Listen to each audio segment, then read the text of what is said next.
في عالم الفكر والتاريخ، حيث تختلط الوقائع بالروايات، تبرز أقلام قليلة تمتلك الجرأة على كشف الحقيقة. ومن بين تلك الأقلام يبرز اسم الدكتور سيار الجميل من خلال سلسلة مقالاته كشف الأستار. يأخذنا الدكتور سيار الجميل في رحلة فكرية عميقة يتناول فيها قضايا تاريخية واجتماعية وسياسية. في هذه المقالات لا يكتفي بعرض الأحداث، بل يقرأ ما وراءها، يحلل جذورها ويكشف خفاياها، مستندا إلى معرفة واسعة وخبرة أكاديمية عميقة. وبأسلوب علمي رصين وقريب إلى القارئ، يضع الحقائق أمام المتلقي بموضوعية وجرأة، ليتحول كشف الأستار إلى مساحة للفهم العميق وإعادة قراءة التاريخ. لكن خلف هذه الرؤية الفكرية تقف سيرة حياة طويلة من البحث والعلم والتجربة، سيرة مؤرخ كرس حياته للمعرفة. هذه هي حكاية الدكتور سيار الجميل. ولد سيار الجميل في مدينة الموصل عام 1952 في بيئة ثقافية عريقة شكلت البدايات الأولى لرحلة فكرية طويلة في عالم التاريخ والمعرفة. قادته رحلته العلمية إلى بريطانيا، حيث نال دكتوراه في فلسفة التاريخ الحديث من جامعة سانت أنروز في اسكتلندا. ومن هناك بدأت مرحلة جديدة في مسيرته الأكاديمية.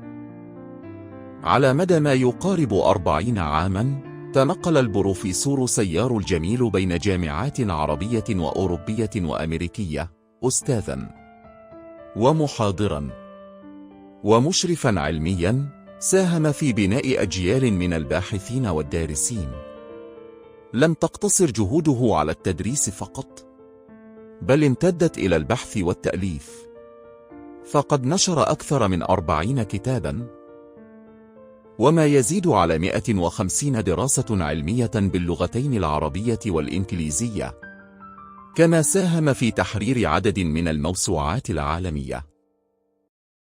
وخلال مسيرته الطويلة تخرج على يديه عدد كبير من طلبة الماجستير والدكتوراه في جامعات العالم، ليواصلوا بدورهم رحلة البحث والمعرفة. وقد حاز البروفيسور سيار الجميل على عدد من الجوائز الدولية، من بينها جائزة شومان وقلادة الإبداع في النمسا وجائزة الكوريار الدولية، إضافة إلى تكريم جامعة أهل البيت في الأردن وغيرها. كما منح لقب سفير السلام العالمي في تورونتو. ومنذ أكثر من 20 عاماً يعيش البروفيسور سيار الجميل في كندا، حيث يواصل نشاطه العلمي أستاذاً زائراً وخبيراً أكاديمياً في عدد من الجامعات الأمريكية والكندية. كما أسس هيئة دراسات المستقبل، ويدير تنفيذياً برامج علمية وثقافية متعددة، إضافة إلى عمله مديراً تنفيذياً لمركز الثقافات في العالم. منح الدكتوراه الفخرية من الجمعية الملكية في إدنبرة باسكتلندا، تكريماً لمسيرته العلمية وإسهاماته الفكرية. هكذا تمتد سيرة المؤرخ والأكاديمي البروفيسور سيار، رحلة طويلة من البحث والعلم والإسهام الفكري، رحلة عقل جعل من التاريخ جسراً لفهم الإنسان والعالم.